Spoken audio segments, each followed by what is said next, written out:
Moonlight filtered through the floor-to-ceiling windows of Sahal Industries' executive floor, casting long shadows across the polished marble. Dakota Mitchell adjusted his tie, his tablet tucked under his arm, as he made his way to the emergency board meeting. At 32, he was younger than most tech consultants brought in to investigate corporate security breaches, but his reputation preceded him.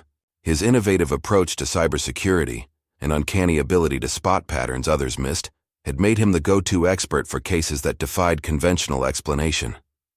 The night air felt charged with electricity, reminiscent of the moments before a storm. Dakota's footsteps echoed through the empty corridor, each click of his shoes against the marble floor emphasizing the unusual silence of the normally bustling headquarters. The city's lights twinkled beyond the windows, a tapestry of artificial stars against the velvet darkness, but something about their reflection in the building's glass facade seemed distorted, as if reality itself was slightly askew. The boardroom doors opened silently on well-oiled hinges. Inside, tension crackled like static electricity. 12 pairs of eyes turned to him, but only one gaze made his breath catch. Sahali Kane stood at the head of the table, his presence commanding the room with an almost supernatural intensity. At 6'3", with obsidian hair and eyes that seemed to shift between gold and amber under the lights, the billionaire CEO emanated raw power. "Mr. Mitchell," Sahali's voice carried a hint of something wild beneath its cultured surface. "Thank you for coming at such short notice."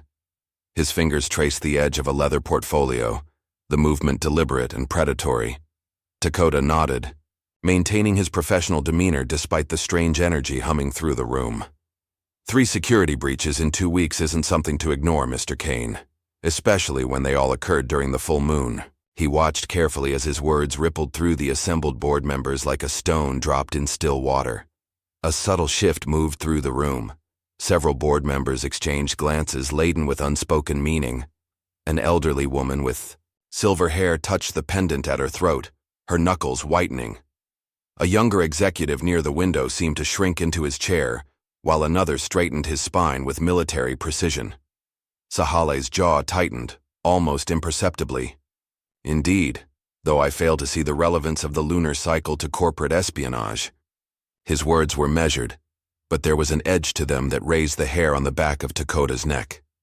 "Patterns matter," Dakota replied, pulling up his findings on the room's main screen. The familiar interface of his security analysis software provided a momentary anchor to the rational world. Each breach happened precisely at moonrise. Your security cameras experienced interference at exactly the same time. The power fluctuations followed a specific sequence, like a signature. He paused, noting how Sahali's fingers pressed into the leather of his chair. And in each case, he swiped to the next screen. The intruder left no trace except this. The screen displayed a high-resolution image of claw marks scored deep into a steel vault door. The gouges were precise, almost surgical in their placement, forming a pattern that seemed both random and deliberate. Dakota had enhanced the image to show the depth of the marks, nearly an inch into industrial-grade steel. The temperature in the room seemed to drop. Sahali's eyes locked with Dakota's, and for a moment, something ancient and predatory flickered in their depths. The air between them crackled with unspoken tension, heavy with secrets and warning. "The board needs a moment to discuss this privately," Sahal announced, his tone brooking no argument. "Mr. Mitchell, would you join me in my office?" It wasn't a request. As Dakota followed Sahali down the darkened corridor, he couldn't shake the feeling that he'd just stepped into something far more dangerous than corporate intrigue.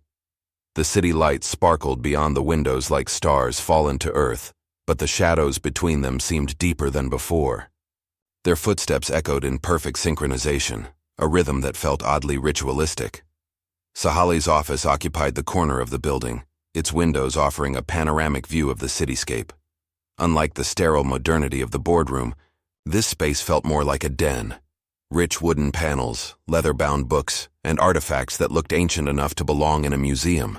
A massive desk of polished ebony dominated the room, its surface bare except for a single silver paperweight shaped like a wolf's head. The door clicked shut behind them with the finality of a cage door closing.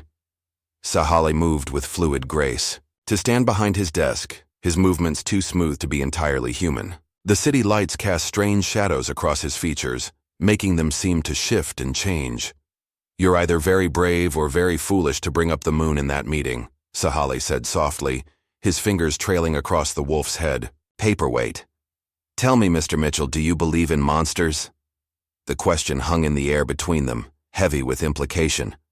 Before Dakota could respond, a low growl resonated through the room, a sound no human throat could produce. The sound seemed to come from everywhere and nowhere at once, vibrating through the floor and walls.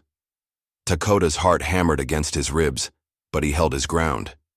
He'd spent months investigating similar incidents across the country, following a trail of impossible security breaches and unexplainable phenomena. All roads had led him here, to Sahali Industries, to this moment. "I believe," Dakota said carefully, meeting Sahali's increasingly inhuman gaze, "that monsters come in many forms, and that some of them wear perfectly tailored suits." The growl intensified, and Sahali's smile revealed teeth that seemed sharper than they should be. "Careful, Mr. Mitchell. Curiosity killed more than just cats." Outside, clouds began to part, revealing the full moon hanging low and heavy in the sky. Its light streamed through the windows, and as it touched Sahali, his shadow on the wall behind him didn't match his human form. Instead, it stretched and twisted, taking on the shape of something far larger, something with pointed ears and a powerful lupine frame. The tension in Sahali's office crackled like electricity, the air heavy with unspoken truths and primal energy. Dakota's mind raced, processing the impossibility before him.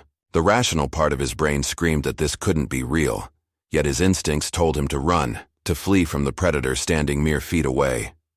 Sahali's eyes glowed with an otherworldly amber light, his features sharpening, becoming more lupine with each passing second.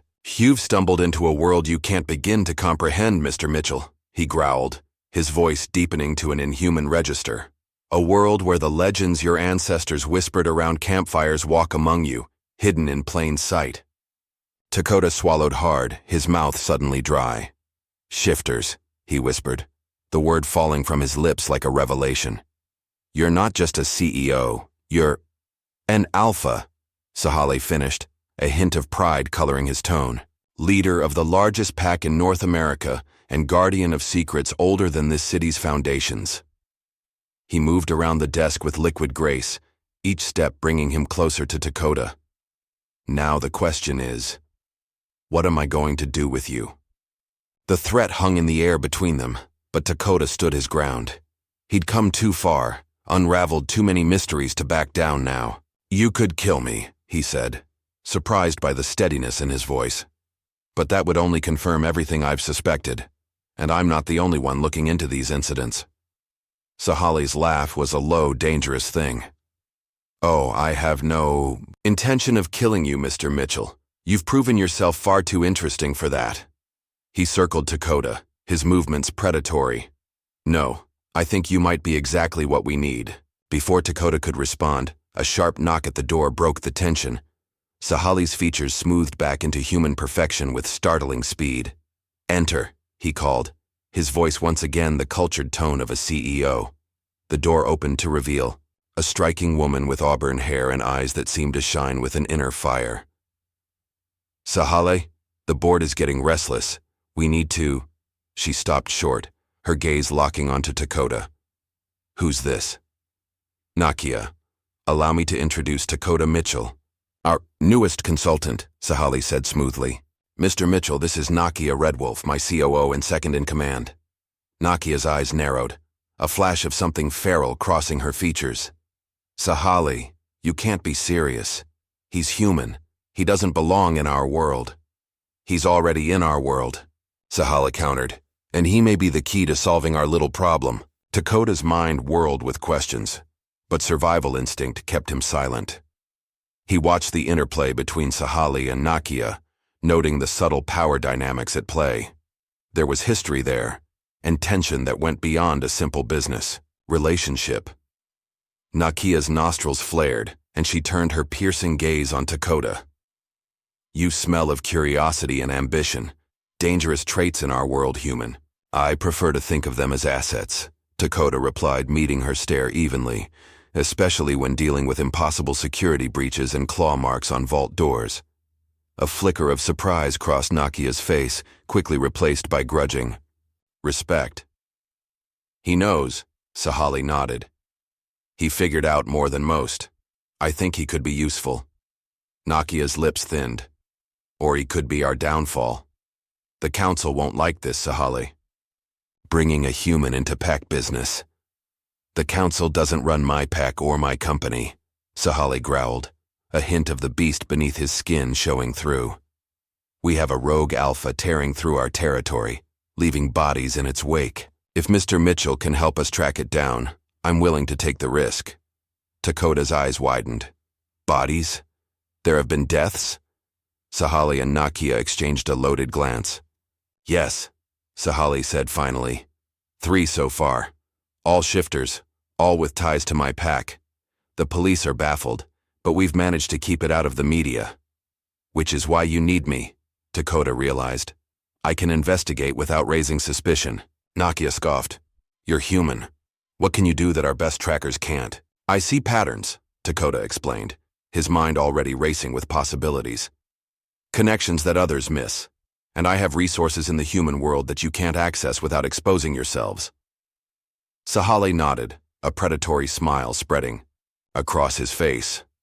"Exactly. You'll work closely with us, Mr. Mitchell. You'll have access to information no human has ever seen. But understand this. One wrong move, one whisper of our existence to the outside world, and you'll wish I had killed you tonight."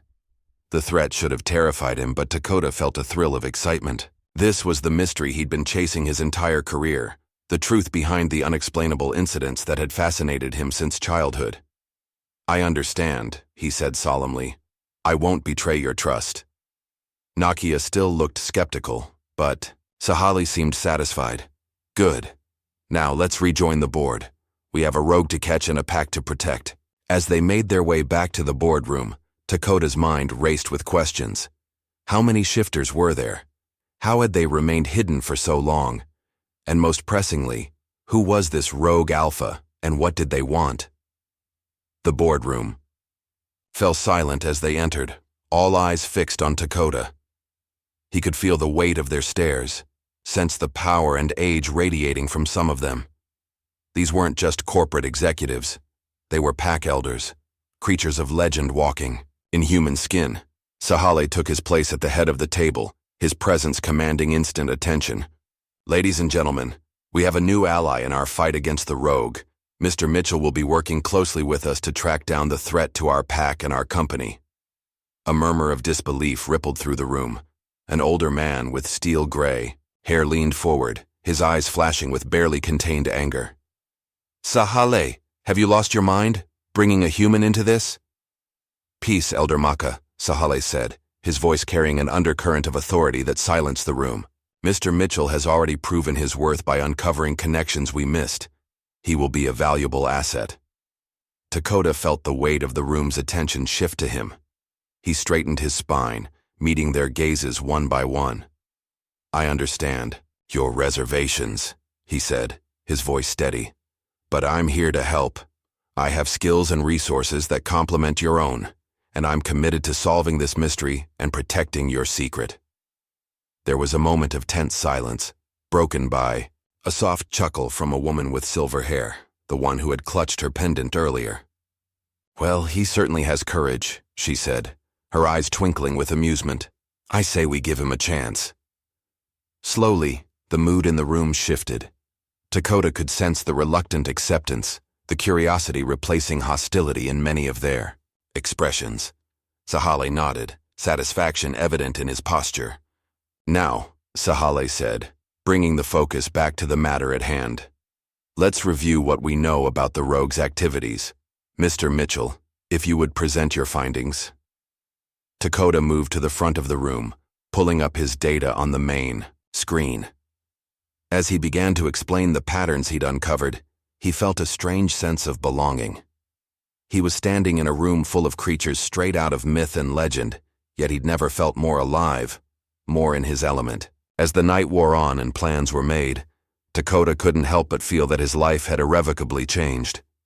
He was stepping into a world of shadows and secrets, of primal power and ancient rivalries.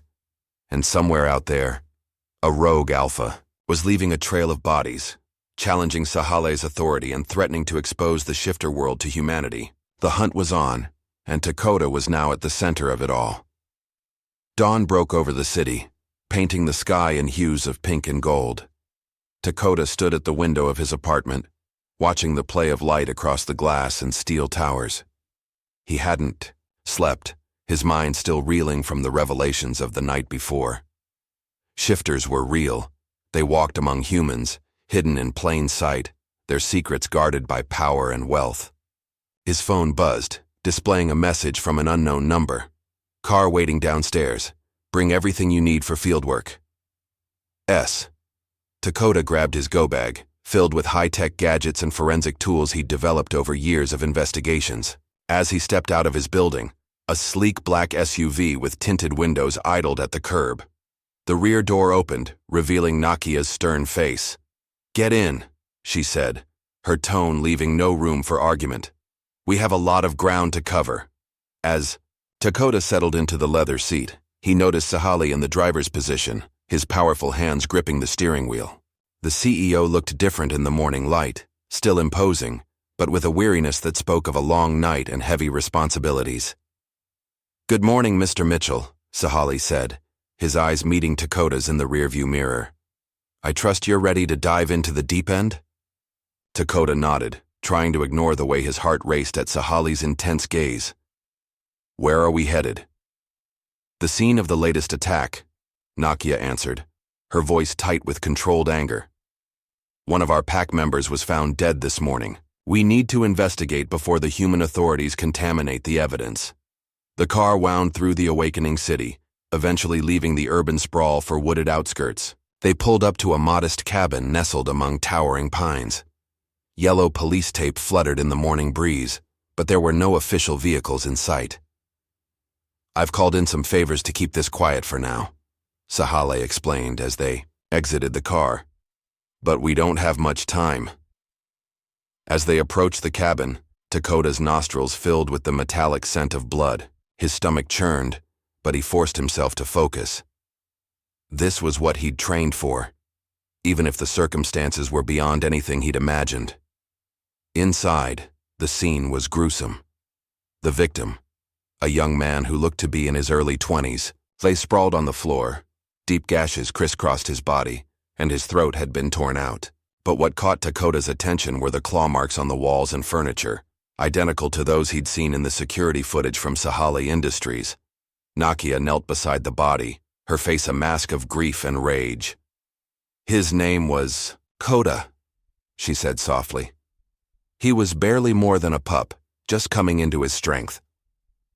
Sahale placed a comforting hand on her shoulder, his own expression grim. "We'll find who did this, Nakia. I swear it." Dakota moved carefully around the room, his trained eye picking up details. "The attack was frenzied, but there's a method to it," he observed. "Look at the pattern of the claw marks. They're not random. It's almost like—" "Like what?" Sahale prompted, moving to stand beside him. "Like they're spelling something out," Dakota mused. He pulled out his tablet, quickly sketching the pattern of marks and running it through a pattern recognition algorithm he'd developed. After a moment, the tablet beeped. "It's a name, or part of one. Ama." Sahale's sharp intake of breath cut him off. The alpha's face had gone pale, his eyes wide with a mix of shock and something that looked suspiciously like fear. "Amaris," he whispered. Nakia's head snapped up. "Impossible. She's dead. You killed her yourself." "Who's Amaris?" Dakota asked, looking between the two shifters. Sahale's jaw clenched.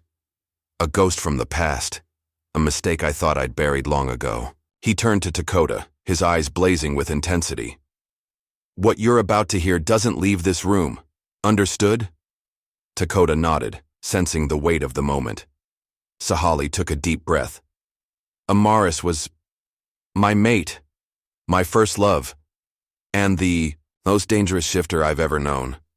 The story spilled out, painting a picture of passion, betrayal, and violence that spanned decades. Amaris had been brilliant and beautiful, with an ambition that matched Sahali's own. Together, they had built the foundations of what would become Sahali Industries. But where Sahali saw their growing influence as a means to protect their kind, Amaris saw it as a path to power over both shifters and humans. She wanted to reveal our existence to the world, Sahali explained, his voice heavy with old pain. To subjugate humanity, to rule as gods among them. When I refused to support her plans, she turned on me, on our pack. Nakia picked up the thread of the story. It was a bloody civil war. Amaris had supporters, other shifters who believed in her vision of dominance.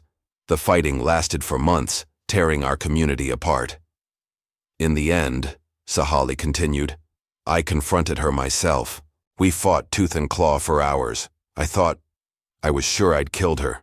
I felt her heart stop beating beneath my jaws. Dakota's mind reeled with the implications.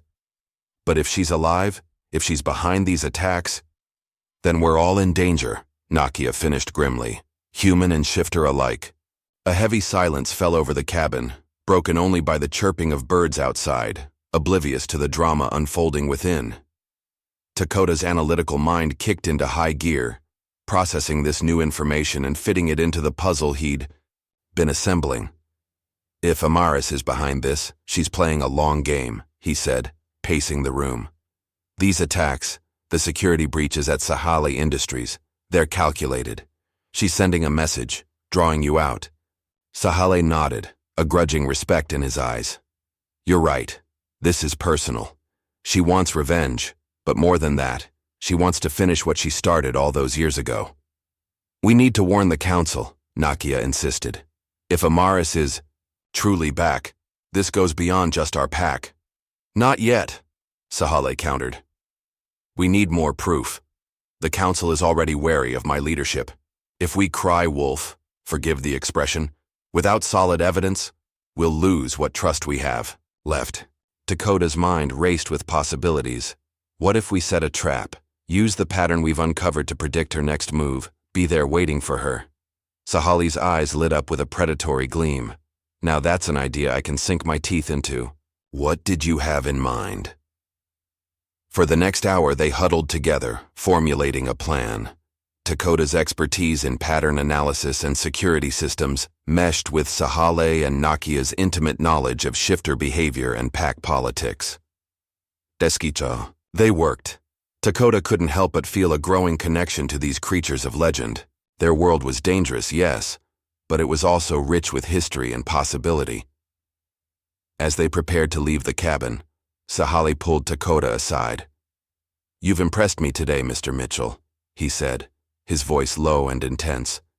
You're handling all of this remarkably well. Dakota met Sahali's gaze, acutely aware of the Alpha's proximity and the raw power emanating from him. I've always known there was more to the world than what most people see, he admitted. Finding out I was right is terrifying, yes, but also exhilarating. A slow smile spread across Sahali's face, revealing just a hint of fang. Careful, Dakota. That kind of curiosity can be dangerous in our world. Some dangers are worth facing, Dakota replied, surprised by his own boldness. Something flickered in Sahali's eyes, interest, approval, and perhaps a touch of hunger. Indeed they are, he murmured. Then louder, come, we have work to do. As they drove back towards the city, the weight of their task settled over. The car. They were racing against time, trying to outmaneuver a ghost from the past who threatened everything Sahali had built. And at the center of it all was Dakota, a human thrust into a world of tooth and claw, of ancient powers and primal instincts. The hunt was on, and the stakes couldn't be higher. As the city skyline came into view, Dakota steeled himself for what was to come. He had a feeling that before this was over, he would be tested in ways he'd never imagined. But looking at Sahali's determined profile, feeling the electric tension in the air, he knew he wouldn't have it any other way. The game was afoot, and Dakota was all in. The following days blurred into a whirlwind of activity. Dakota found himself dividing his time between the gleaming offices of Sahali Industries and the hidden world of the pack. By day, he pored over security logs and financial records, looking for any trace of Amaris's influence. By night, he was introduced to the intricate social structure of the shifter community, always under the watchful eyes of Sahali or Nakia. It was during one of these nocturnal meetings that Dakota first witnessed a full transformation. The pack had gathered in a secluded clearing deep in the forests outside the city. As the full moon rose, painting the world in silver light, Sahali stepped forward, his presence commanding every eye. "Tonight, we welcome a new ally." Sahali's voice carried easily through the clearing. "Dakota Mitchell has proven his worth and his discretion. He stands with us in our fight against the threat that looms over our kind." A murmur rippled through the assembled shifters. Dakota could feel their gazes on him, some curious, others wary. He straightened his spine, meeting their looks with steady resolve. Sahali continued, his voice taking on a deeper, more primal. "Let him witness our true nature. Let him understand the power we protect." With that, Sahali began to change. It wasn't the violent, bone-cracking transformation of Hollywood movies. Instead, it was a fluid metamorphosis, as if Sahali's human form was simply melting away to reveal the wolf beneath. In moments where the powerful CEO had stood, a massive black wolf now gazed at Dakota with intelligent amber eyes. Around the clearing, other shifters followed suit. The air filled with the rustle of clothing falling away and the soft sounds of transformation. Soon, Dakota found himself surrounded by a pack of wolves of various sizes and colors, all watching him with unnervingly human eyes. Nakia, now a sleek russet wolf, padded up to stand beside Sahali.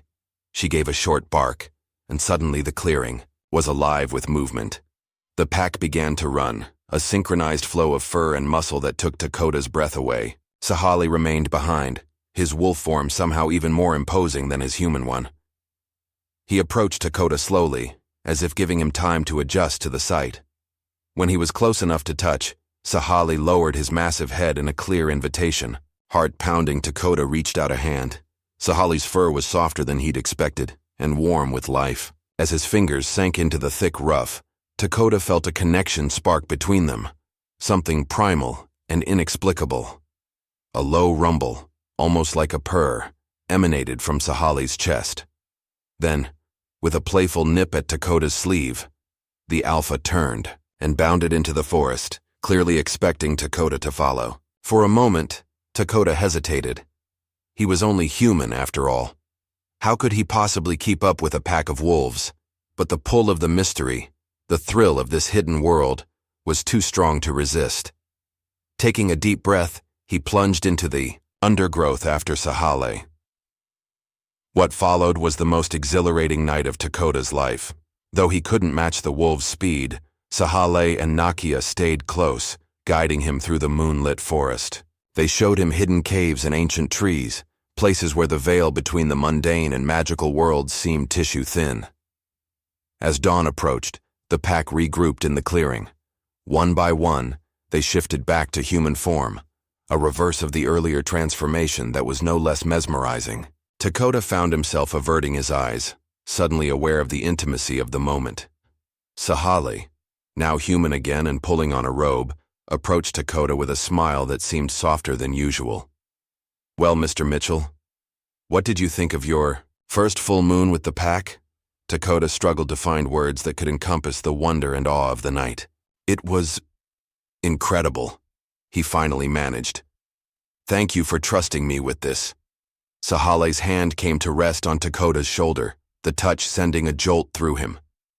"You're one of us now, Dakota. Maybe not in blood, but in spirit." The moment was broken by Nakia's urgent approach. "Sahali, we have a problem. There's been another attack." The drive back to the city was tense, the euphoria of the night run replaced by grim determination. This time, the attack had taken place at one of Sahel Industries' research facilities. By the time they arrived, the police were already on scene. Sahali smoothly took charge, his CEO persona firmly in place. "Detective Reeves," he greeted the lead investigator. "I appreciate your quick response. I assume you've been briefed on the sensitive nature of our work here?" Detective Reeves, a sharp-eyed woman in her 40s, nodded curtly. "We're maintaining strict confidentiality, Mr. Kane. But I have to say, this is one of the strangest cases I've ever seen." "How so?" Dakota asked, falling into his role as a security consultant. Reeves led them into the facility, past the police tape and forensics teams. The victim was found in the main laboratory. Cause of death appears to be, well, you'll have to see for yourself. The laboratory was a scene of chaos. Equipment lay shattered on the floor, and papers were strewn everywhere. But it was the body that drew their attention. The victim, a middle-aged man in a lab coat, was slumped over a workstation. His throat had been torn out, just like Koda's, but there was something else.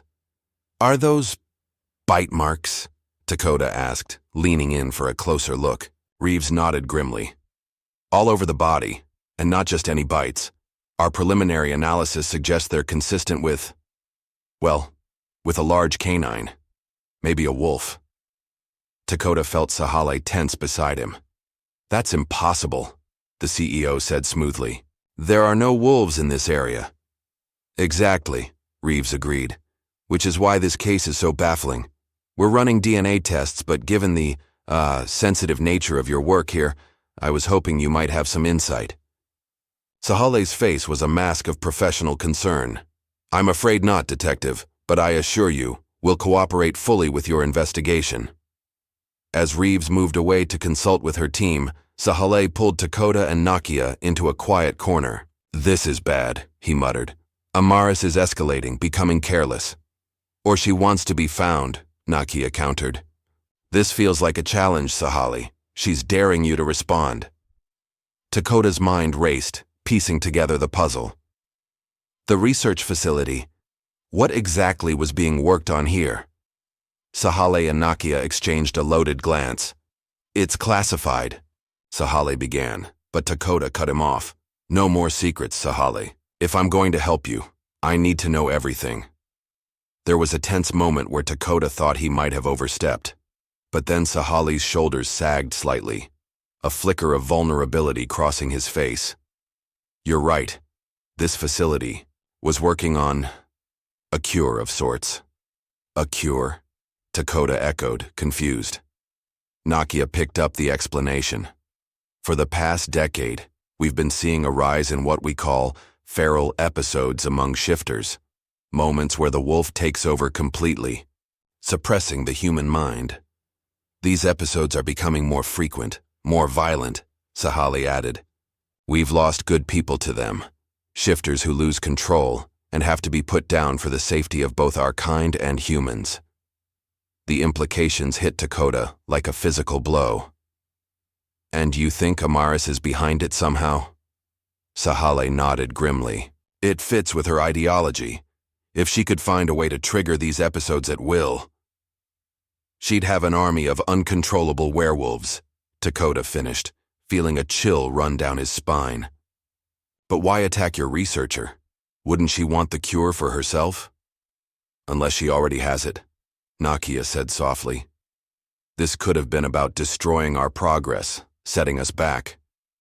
The weight of the situation settled over them like a heavy cloak. They were racing against time, trying to outmaneuver an enemy who seemed to be several steps ahead. As they prepared to leave the facility, Detective Reeves approached them once more. "Mr. Kane, one more thing. We found this near the body." She held up an evidence bag containing a single jet-black feather. "Mean anything to you?" Sahale's face remained impassive, but Dakota felt the Alpha's body tense beside him. "I'm afraid not, Detective. Perhaps it's from a lab animal." Reeves looked skeptical but nodded. "We'll run tests on it, of course. Thank you for your time." As they walked back to the car, Dakota couldn't contain his curiosity any longer. "The feather obviously meant something to you," he said quietly. "What aren't you telling me?" Sahale was silent for a long moment, his jaw clenched. Finally he spoke, his voice low and intense. "There are other shifters besides wolves, Dakota. Rarer, often more powerful. The feather, it suggests we may be dealing with more than just Amaris." "What do you mean?" Sahale's eyes met Dakota's, filled with a mixture of worry and determination. It means our enemy may have found some very dangerous allies, and that this war is about to get much, much more complicated. As they drove away from the scene, Takoda's mind whirled with new questions and possibilities. He had stepped into a world far more complex and dangerous than he had imagined. But looking at Sahali's determined profile, feeling the electric charge of their shared purpose, he knew there was no turning back now. The game had changed, the stakes raised, and Takoda was more committed than ever to seeing it through to the end, whatever that might be. The revelation about other types of shifters opened up a whole new dimension to Takoda's understanding of this hidden world. In the days that followed, he found himself diving deep into shifter lore, poring over ancient texts that Sahali reluctantly made available to him. The Sahali Industries Tower, it turned out, housed a secret library filled with knowledge that would make any cryptozoologist or folklorist weep with envy. Ravens, Nakia explained one evening, as they sat surrounded by piles of dusty tomes. That's what the feather suggests. Raven shifters are rare, powerful, and notoriously unpredictable. Takoda looked up from an illustration of a massive black bird with unnervingly human eyes. Are they a threat to the wolf packs? Sahale, who had been pacing near the window, turned to face them. Historically, no. Ravens have kept to themselves, preferring to watch and manipulate from the shadows rather than engage in direct conflict. But if Amaris has somehow allied with them, it could tip the balance of power, Takoda finished, beginning to grasp the gravity of the situation. Nakia nodded grimly.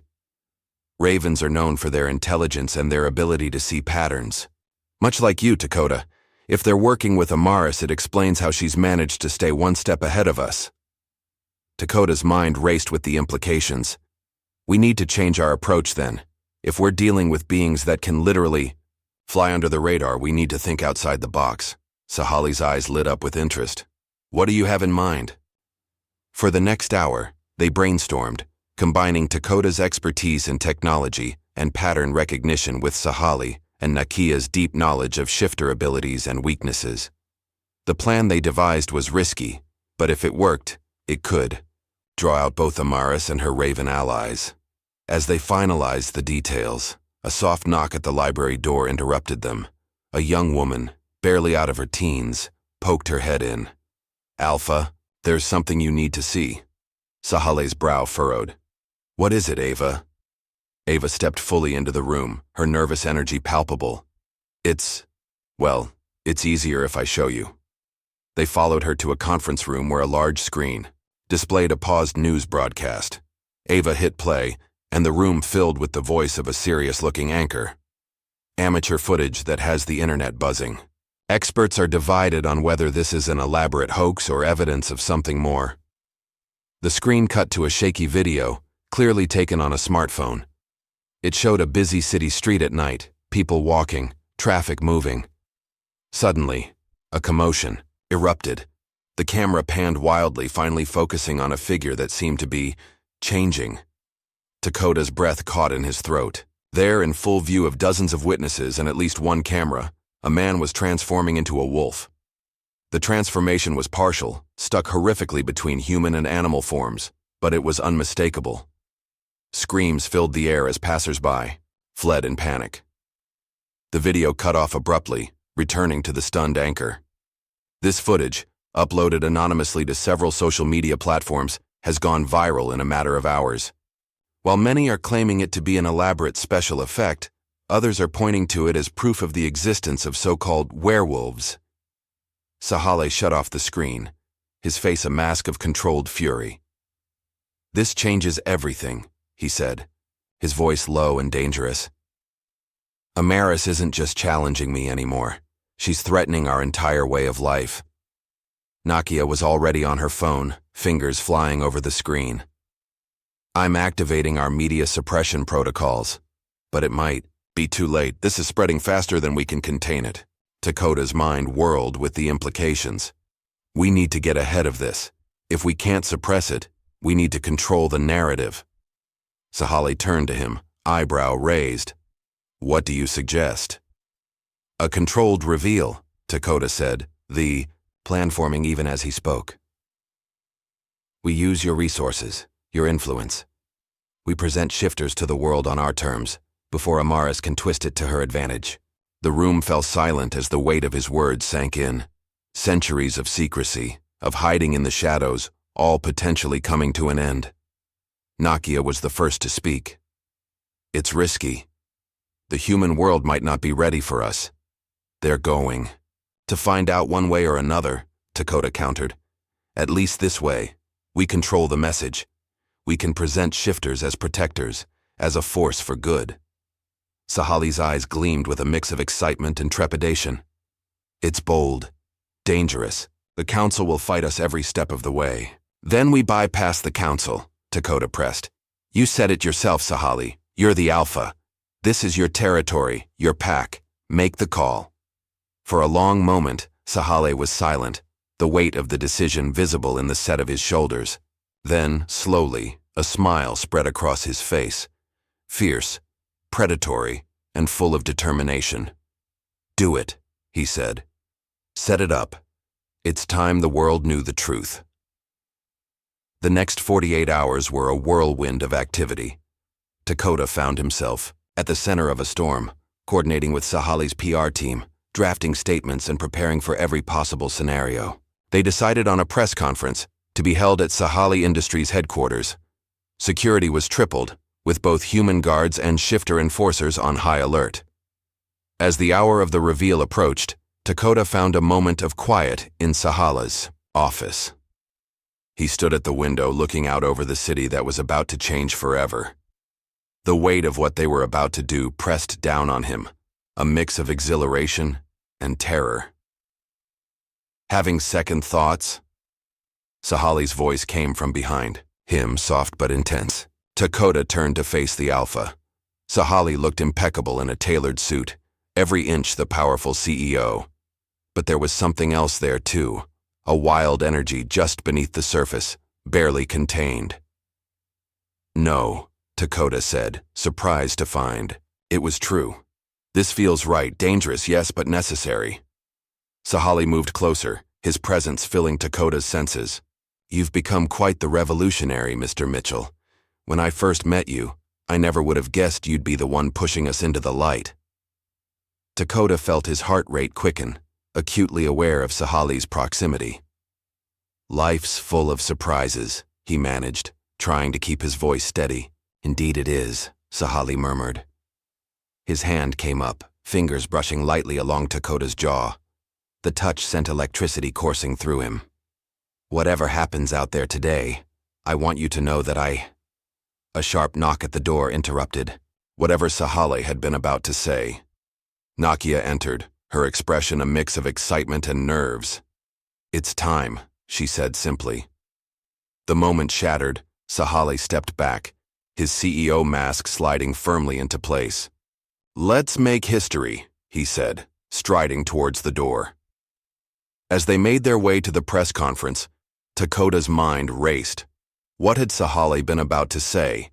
And why did it feel so monumental, even in the face of what they were about to do?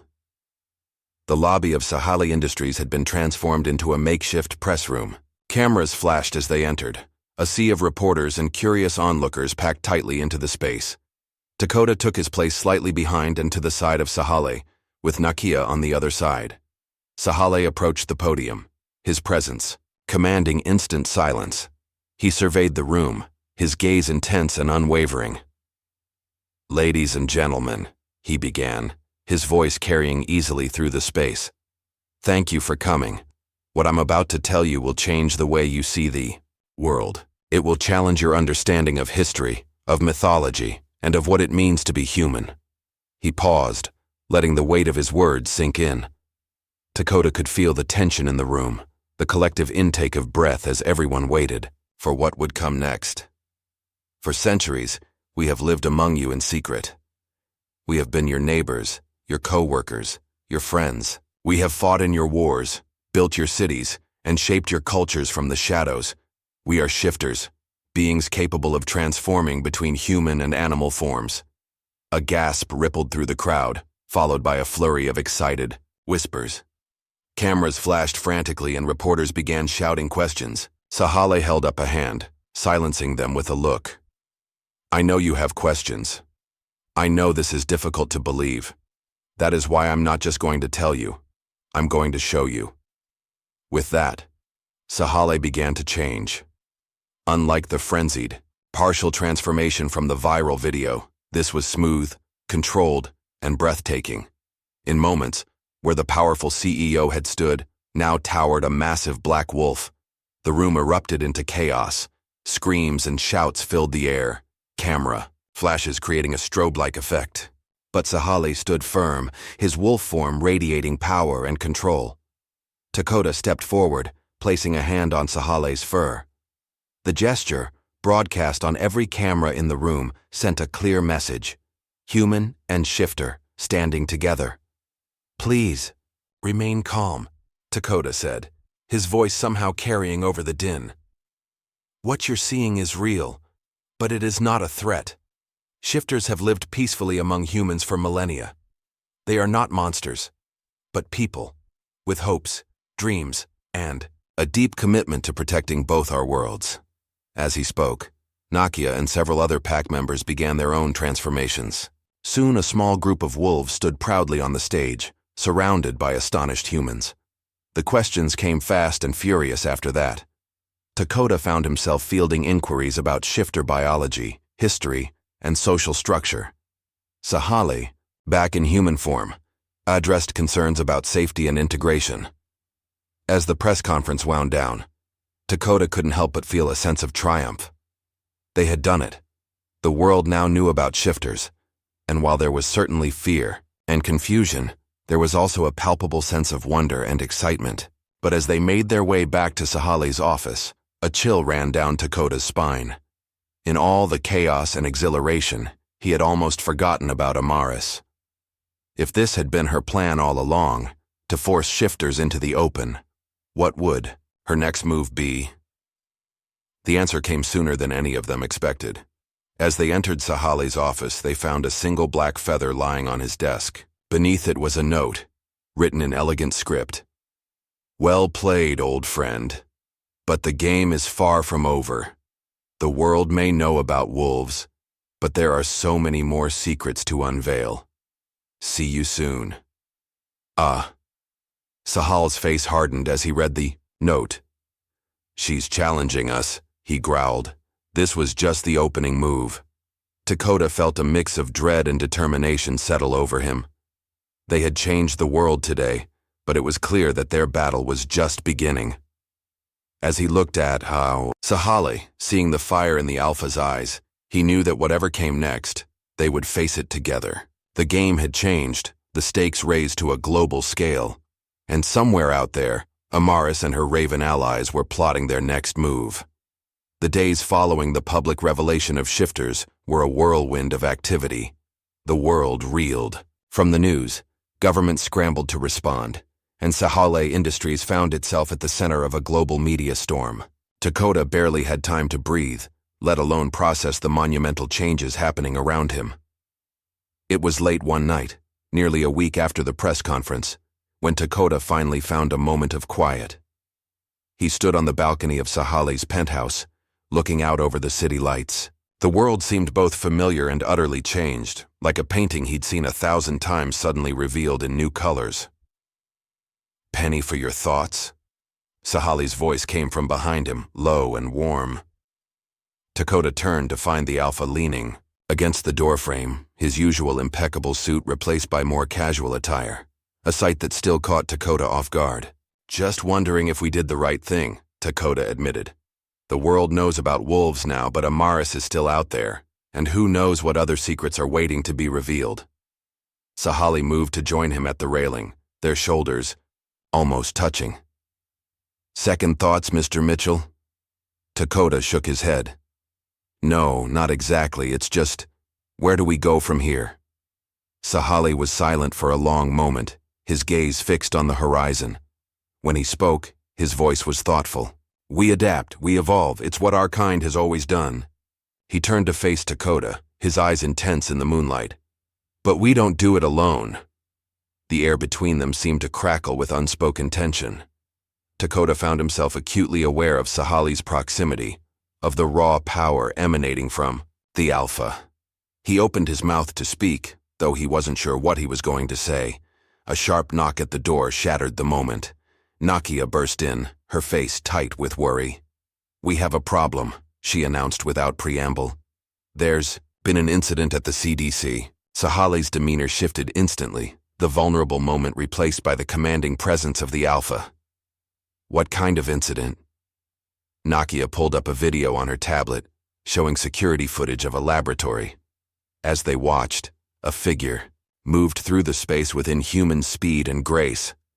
Suddenly, the intruder looked directly at the camera, and Dakota felt his breath catch. The face was human, but the eyes were those of a bird, dark and intelligent. As they watched, inky black feathers began to sprout from the intruder's skin. "A raven shifter," Dakota breathed. Nakia nodded grimly. "They breached containment and stole several vials of an experimental virus, one that was being developed as a potential cure for the feral episodes we discussed earlier." Sahali's jaw clenched. "Amaris, she's making her move." Dakota's mind raced. "But why the CDC? If she already has a way to trigger feral episodes, why steal a potential cure?" "Because it's not just a cure," Sahali said softly. "In the wrong hands, it could be weaponized, used to trigger massive transformations, to strip away the human consciousness entirely."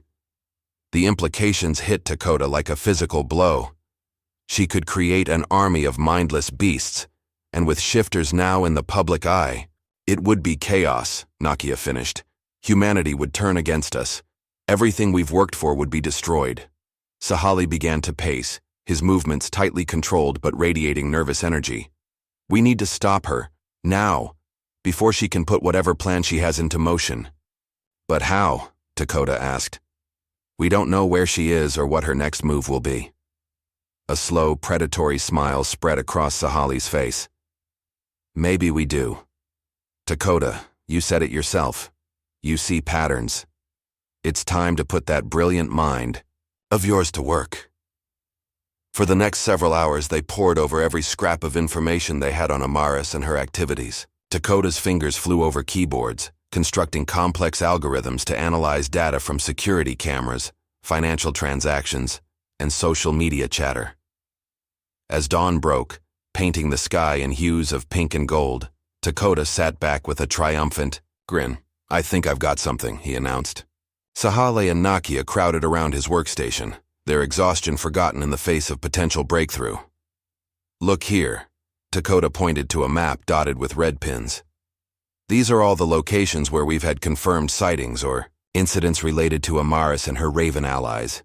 At first glance, they seem random, but when you overlay them with ley lines..." He pressed a button, and glowing blue lines appeared on the map. The red pins aligned almost perfectly with the intersections of these mystical energy pathways. "She's following the ley lines," Nakia breathed. "But why?" "Power," Sahali growled. "Ley lines are conduits of natural energy. If she's planning some kind of mass transformation event, she'd need that kind of power boost," Dakota finished. "And look here. The lines all converge at this point." He zoomed in on a location in the mountains, several hours' drive from the city. "The old Silverback Lodge," Sahali said, recognition dawning in his eyes. "It was a neutral meeting ground for different shifter species, back before Amaris and I had our falling out." Dakota felt a surge of excitement. That has to be where she's planning to make her move. The symbolism alone would appeal to her, not to mention the strategic advantages. Sahali straightened, his eyes blazing with determination. "Then that's where we're going. Nakia, assemble a team. Our best fighters, but keep it small. We need to move fast and stay under the radar." As Nakia left to make preparations, Sahali turned to Dakota. "You've done incredible work here. But what comes next? It's going to be dangerous. I won't think less of you if you want to stay behind." Dakota met Sahali's gaze steadily. "Not a chance. I'm seeing this through to the end." Something flickered in Sahali's eyes. Pride, affection, and perhaps something deeper. He clasped Dakota's shoulder, the touch sending a jolt of electricity through him. I was hoping you'd say that. The next few hours were a blur of preparation. Weapons were distributed, both conventional firearms and more esoteric items that Dakota couldn't begin to identify. Plans were made, contingencies discussed. Through it all, Dakota felt a strange sense of calm. He was out of his depth, about to face dangers he could barely comprehend, but he knew with absolute certainty that this was where he was meant to be. As they prepared to leave, Sahale pulled Dakota aside. "There's something I need to give you," he said, his voice low and intense. From a hidden safe, he retrieved a small, intricately carved wooden box. Inside was a vial of silvery liquid and a syringe. "This is a last resort," Sahale explained. "It's derived from my blood, the blood of an alpha. If things go wrong, if you're in mortal danger, inject this. It won't turn you, but it will give you a measure of our strength and speed, for a little while at least." Dakota took the box with reverent hands, understanding the magnitude of what Sahale was entrusting him with. "Thank you," he said softly. "I hope I won't need it." "So do I," Sahale replied, his hand lingering on Dakota's for a moment longer than necessary. The journey to Silverback Lodge was tense, the air in the vehicles thick with anticipation. Dakota found himself in an SUV with Sahale, Nakia, and 2 other high-ranking pack members. As they left the city behind, the landscape grew wilder, primordial, forests giving way to rugged mountain terrain. As they neared their destination, Sahale called for a stop. They gathered in a small clearing, the lodge just visible in the distance. "Remember the plan," Sahale said, his voice carrying easily. To all assembled, "Our priority is stopping Amaris and securing the virus, but be prepared for anything. Ravens aren't the only allies she might have called in." There was a rustle of agreement, and then, one by one, the shifters began to transform. Dakota watched, in awe as human forms melted away, replaced by powerful wolf bodies. Soon, he found himself surrounded by a pack of massive wolves, their eyes gleaming with intelligence and determination. Sahale, in his imposing black wolf form, padded over to Dakota. He butted his head gently against Dakota's hand, a gesture of reassurance and affection that made Dakota's heart swell. "Ready?" Dakota asked softly. Sahale's wolf form nodded, and then, with a silent signal, the pack began to move. As they approached the lodge, Dakota felt a prickle of unease. The building loomed before them, its once grand architecture now weathered and foreboding. Windows that should have been dark glowed with an eerie, pulsing light. Suddenly, the air was filled with the sound of beating wings. Dark shapes detached themselves from the roof and surrounding trees. Ravens, dozens of them, their eyes gleaming with unnatural intelligence. "Amaris knows we're here," Nakia growled, having shifted back to human form to communicate. Before anyone could respond, a voice rang out from the lodge's entrance. A figure stepped into view, backlit by the strange, pulsing light from within. "Sahale, my old friend," Amaris called, her voice carrying easily across the distance. "So good of you to join us. I was beginning to think you'd miss all the fun." Sahale shifted back to human form, his eyes never leaving Amaris. "It's over, Amaris. Whatever you're planning, it stops now." Amaris laughed, the sound both beautiful and chilling. "Oh, but it's only just beginning. You revealed our kind to the world, Sahale. Now it's time to show them what we're truly capable of." With a gesture from Amaris, the ravens descended, their forms blurring and changing as they fell. They landed as human figures, naked and feral-looking, their eyes still those of birds. "Last chance, Sahale," Amaris called. "Join me. Help me usher in a new age for our kind. We could rule this world together, as we always dreamed." For a heart-stopping moment, Dakota saw something flicker in Sahale's eyes, a hint of temptation, of old feelings not quite buried. But then Sahale's gaze met Dakota's, and his resolve hardened. "Never," Sahale growled. And with that single word, chaos erupted. The pack surged forward, meeting the raven shifters in a clash of fur and feathers. Dakota found himself in the thick of the fight, his martial arts training serving him well as he dodged and weaved between combatants.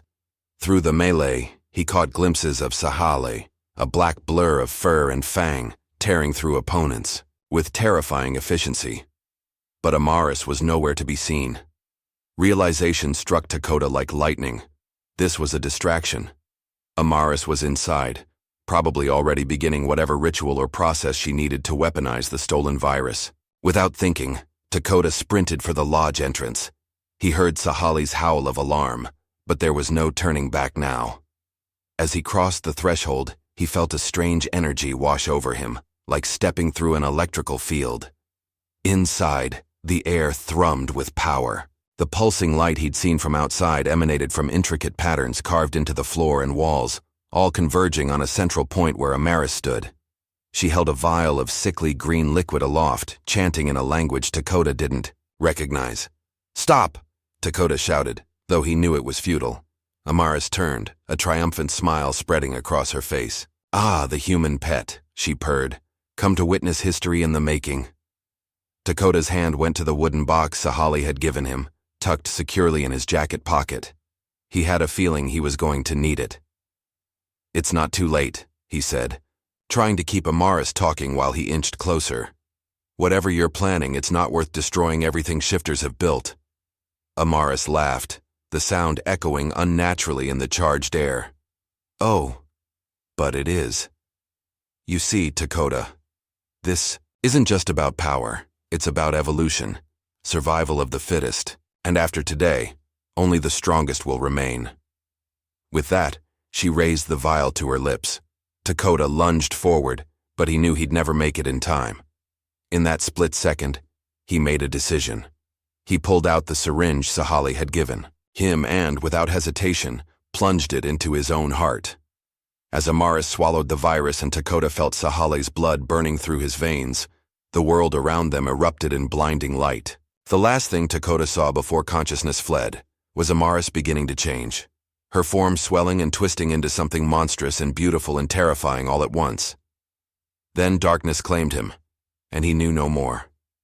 Consciousness returned to Dakota in fragments, each sensation more intense than anything he'd ever experienced. The rough texture of wooden floorboards beneath him felt like a topographical map against his skin. The air, thick with the scent of ozone and something wilder, primal, filled his lungs with each breath. And the sounds, a cacophony of growls, screams, and the beating of massive wings, assaulted his ears with crystal clarity. He opened his eyes, blinking against the harsh, pulsating light that still filled the lodge. The world seemed sharper, more vivid, as if he was seeing everything in high definition for the first time. Sahale's blood coursed through his veins, heightening every sense and flooding his body with raw, barely contained power. Dakota pushed himself to his feet, marveling at the ease with which his body responded.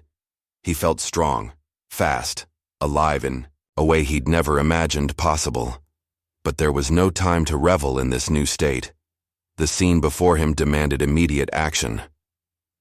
Amaris stood at the center of the room, but she was no longer the elegant, controlled figure from moments ago. The virus had transformed her into something otherworldly, a creature that seemed to shimmer between forms. One moment she appeared as a massive raven, feathers gleaming with an oil-slick iridescence. The next, she was a wolf larger than any Dakota had seen, even Sahali in his alpha form. And sometimes, terrifyingly, she was both at once, a chimeric nightmare of fur and feather and fang. "Beautiful, isn't it?" Amaris's voice echoed in Dakota's mind, a mixture of human speech and bestial growls. "This is true power, Dakota, the next step in shifter evolution." Dakota's enhanced senses picked up movement behind him. He turned to see Sahali burst through the doorway, his massive wolf form filling the frame. The alpha's eyes widened as he took in the scene. Dakota standing, changed but not transformed, and Amaris in her monstrous new form. "Oh, good, you're just in time for the show," Amaris purred, her attention shifting to Sahali. "Watch closely, my old flame. This is the future you refuse to embrace." With a gesture from Amaris, the pulsing light intensified. The carved symbols on the floor and walls began to glow with an inner fire. Dakota felt a wave of energy wash over him, making his skin prickle and his newly enhanced senses reel. Outside, the sounds of battle changed. Howls of pain and confusion filled the air, punctuated by the screech of ravens. Dakota realized with horror what was happening. Amaris was triggering mass transformations, forcing both wolves and ravens into some twisted hybrid state. Sahali growled, low and dangerous, and lunged at Amaris, but she was faster now, stronger. With a flick of her wing-like arm, she sent the alpha flying across the room. He hit the wall with a sickening crunch, wood splintering under the impact. "Sahali!" Dakota cried out, his voice sounding strange and feral to his own ears. He started towards the fallen alpha, but Amaris blocked his path. Ah, she chided, her beak-like mouth twisting into a grotesque approximation of a smile. "No interrupting. The show's just getting started." Outside, the chaos was spreading. Dakota could hear panic in the distance. Human voices, car alarms, the wail of sirens. The transformations were spreading beyond the immediate area, affecting shifters who hadn't even known what they were. Amaris's plan was working. The world was about to see shifters, not as people with extraordinary abilities, but as monsters to be feared and destroyed. "Why?" Dakota demanded, buying time as he tried to formulate a plan. "Why destroy everything you've built? Everything your kind has worked for?" Amaris tilted her head, the motion eerily bird-like. "Destroy? Oh no, dear Dakota, I'm saving us. Humanity was never going to accept us as equals. Better to rule through fear than to live in the shadows." She gestured toward Sahale, who was struggling to his feet. He never understood that, always trying to play nice to blend in. But we are gods among insects, and it's time we claimed our rightful place. Dakota's mind raced. The virus, the transformations. There had to be a way to stop it, to reverse the effects. His eyes darted around the room, taking in details his normal senses might have missed. The carved symbols, the convergence of ley lines, the vial Amaris had drunk from. Suddenly, it clicked. The lodge itself was acting as an amplifier, broadcasting Amaris's transformed state and the virus through the ley lines. If they could disrupt the flow of energy, maybe they could stop the spread. But how? Dakota was no match for Amaris in raw strength, even with Sahale's blood enhancing him. And Sahale himself was wounded, struggling to maintain his wolf form against the waves of transformative energy filling the air. As if sensing his thoughts, Sahale's voice filled Dakota's mind. The telepathic connection startled him. Another side effect of the blood, perhaps? The symbols. Sahale's mental voice was strained but clear. They're the key. Disrupt them, and the whole ritual falls apart. Dakota gave a slight nod, hoping Amaris wouldn't notice the silent exchange. He began to edge towards the nearest wall, trying to appear as if he was simply backing away from her intimidating presence. "It's not too late," he said aloud, keeping Amaris's attention on him. "You can still stop this. Be the leader your people need, not the monster humanity fears." Amaris laughed, the sound a discordant mix of human mirth and avian screeching. "Oh, Dakota. So naive, so human. Even with Sahale's blood in your veins, you can't begin to comprehend the glory of what I'm creating." As she spoke, Dakota's hand found a heavy candlestick on a nearby table. In one fluid motion, he spun and smashed it against the nearest carved symbol. The wood splintered, and a shockwave of energy pulsed through the room. Amaris screamed, a sound of rage and pain that shook the very foundations of the lodge. "You fool!" she snarled, lunging at Dakota with terrifying speed. But Sahale was there, intercepting her mid-leap. The two titans crashed together in a fury, of fur and feathers, claws and teeth tearing at each other with primal ferocity. Dakota didn't waste the opportunity. He raced around the room, smashing and scratching at every carved symbol he could reach. With each one destroyed, the pulsing light dimmed, and he could feel the oppressive energy in the air lessening. Outside, the sounds of chaos began to subside. The howls of pain turned to whimpers of confusion, then to human voices filled with fear and bewilderment. Whatever Amaris had started, it was unraveling, but the battle inside the lodge was far from over. Sahale and Amaris were locked in a deadly dance, their forms blurring between human, wolf, and something other as they fought. Dakota could see that Sahale was tiring, his earlier injury slowing him down. Amaris, on the other hand, seemed to be growing stronger. With each passing moment, her form stabilized, settling into a terrifying hybrid of wolf and raven. She towered over Sahale now, her wingspan filling half the room, razor-sharp talons gleaming in the fading mystical light. "It's over, Sahale," Amaris growled, pinning the alpha to the ground. "Your way of life, your precious balance, it all ends today. Embrace the change or die with the old world." Dakota watched in horror as Amaris raised a taloned hand, ready to deliver a killing blow.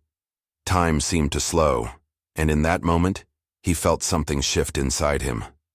The power of Sahale's blood, which had been a wild current running through his veins, suddenly focused, crystallizing into pure, driven purpose.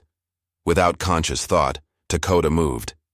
He crossed the room faster than humanly possible, placing himself between Amaris and Sahale. As Amaris's talons descended, Dakota caught her wrist in an iron grip. The contact sent a shockwave through both of them. Dakota felt as if he was touching a live wire, raw power surging between them. Amaris's eyes widened in shock and... was that fear? "Impossible," she whispered. "You're human, you can't." But Dakota could. He felt the power flowing through him, not just Sahale's borrowed strength, but something deeper, older. The very energy Amaris had tapped into, the power of the ley lines and centuries of shifter heritage, now coursed through his veins. "You're right," Dakota said, his voice resonating with newfound authority. "I am human, and that's exactly why this ends now." With a surge of will he didn't know he possessed, Dakota pushed back against Amaris's power. He felt the virus in her system, the corrupted energy that had twisted her form, and he rejected it utterly. His humanity, his outsider status that had seemed a weakness, now became his greatest strength. He was the circuit breaker in Amaris's grand design, the neutral ground that could absorb and disperse the chaotic energies she had unleashed. Amaris screamed, a sound of desperation and disbelief. Her hybrid form began to waver, feathers molting and fur receding. The lodge trembled around them, dust and debris raining down as the mystical energies that had sustained it for so long finally collapsed. "No!" Amaris wailed, her voice becoming more human with each passing second. "You don't understand what you're doing. The power, the potential, is too much for any one person to control," Dakota finished firmly. He could feel the last of the virus burning out of her system, the transformed shifters outside returning to their natural states. As the final traces of mystical energy dissipated, Amaris collapsed to the floor, once again in her human form. She looked small now, vulnerable in a way Dakota would never have imagined possible. Sahale struggled to his feet, his own transformation reverting until he stood beside Dakota in human form. His eyes were wide with awe and something that looked like pride. "It's over," Sahale said softly, placing a hand on Dakota's shoulder. "You did it." Dakota nodded, suddenly feeling the weight of exhaustion.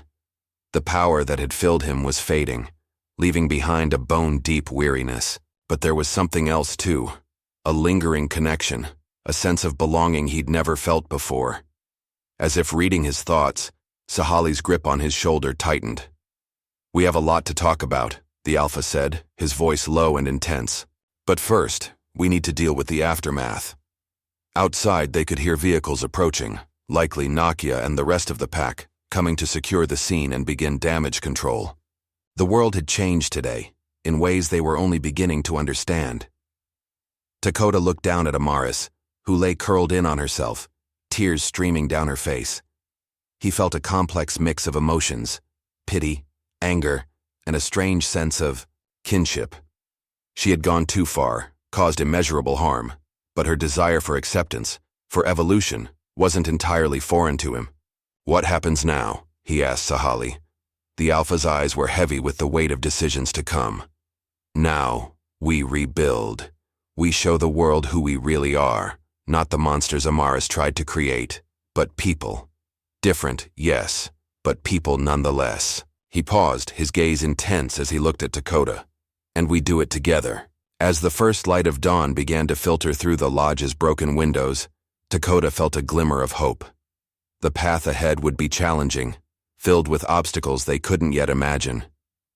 But standing there, with Sahali at his side, and a new understanding of both himself and the hidden world he'd stumbled into, Dakota knew they would face it head-on.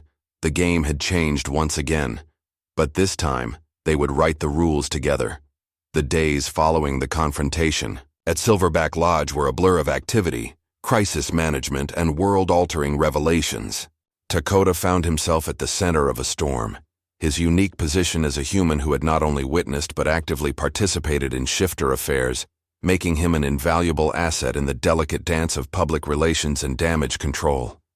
Sahali Industries' headquarters had been transformed into a command center, with an entire floor dedicated to monitoring global reactions and coordinating responses. Dakota stood before a wall of screens, each displaying news broadcasts from around the world. The aftermath of Amaris's failed plan was evident in shaky cell phone footage of half-transformed shifters in city streets, panicked eyewitness accounts, and heated debates between pundits and newly outed shifter representatives. "It's a mess out there," Nakia said, coming to stand beside him. She looked exhausted, dark circles under her eyes betraying the sleepless nights they'd all endured. But it could have been so much worse. Dakota nodded, his enhanced senses, a lingering effect of Sahali's blood, picking up the undercurrent of relief in her voice. "How are the affected shifters doing?" Nakia's expression softened slightly. "Better. The virus's effects were temporary, thank the moon. Most have fully reverted to their natural states. We're providing counseling and support for those struggling. With the psychological impact. And Amaris." A shadow crossed Nakia's face. "Secure. Sahali's dealing with her personally. The council is divided on what to do with her." Before Dakota could respond, a familiar presence filled the room. Sahali strode in, his powerful aura seeming to push back the chaos around them. Despite the circumstances, Dakota felt his heart skip a beat at the sight of the Alpha. "Dakota." "Nakia," Sahali greeted them, his voice carrying a weight of authority that seemed to ground everyone in the room. "We have a situation developing. The human governments are calling for a summit. They want answers, guarantees, and demonstrations." Nakia bristled. "Demonstrations? We're not circus animals to perform on command." Sahali held up a placating hand. "I know, but we need to show them that we're not a threat, that what happened with Amaris was an aberration, not the norm." Dakota's mind raced with possibilities. What if we turned it into an opportunity? Not just a demonstration, but a true cultural exchange. A chance for humans and shifters to interact in a controlled, positive environment. Sahali's eyes lit up with interest. "Go on." "We could organize a series of events, panels, workshops, even supervised shift demonstrations for scientific study. Show the world that shifters are people first with the same hopes, fears, and desires as anyone else, just with some unique abilities." Nakia looked skeptical. "It's risky, exposing ourselves like that." "We're already exposed," Sahali countered. "Dakota's right. We need to control the narrative, show the world who we really are on our own terms." He turned to Dakota, his gaze intense. "I want you to spearhead this initiative. You understand both worlds in a way none of us can." Dakota felt a mix of excitement and trepidation. "Me? But I'm not even a shifter."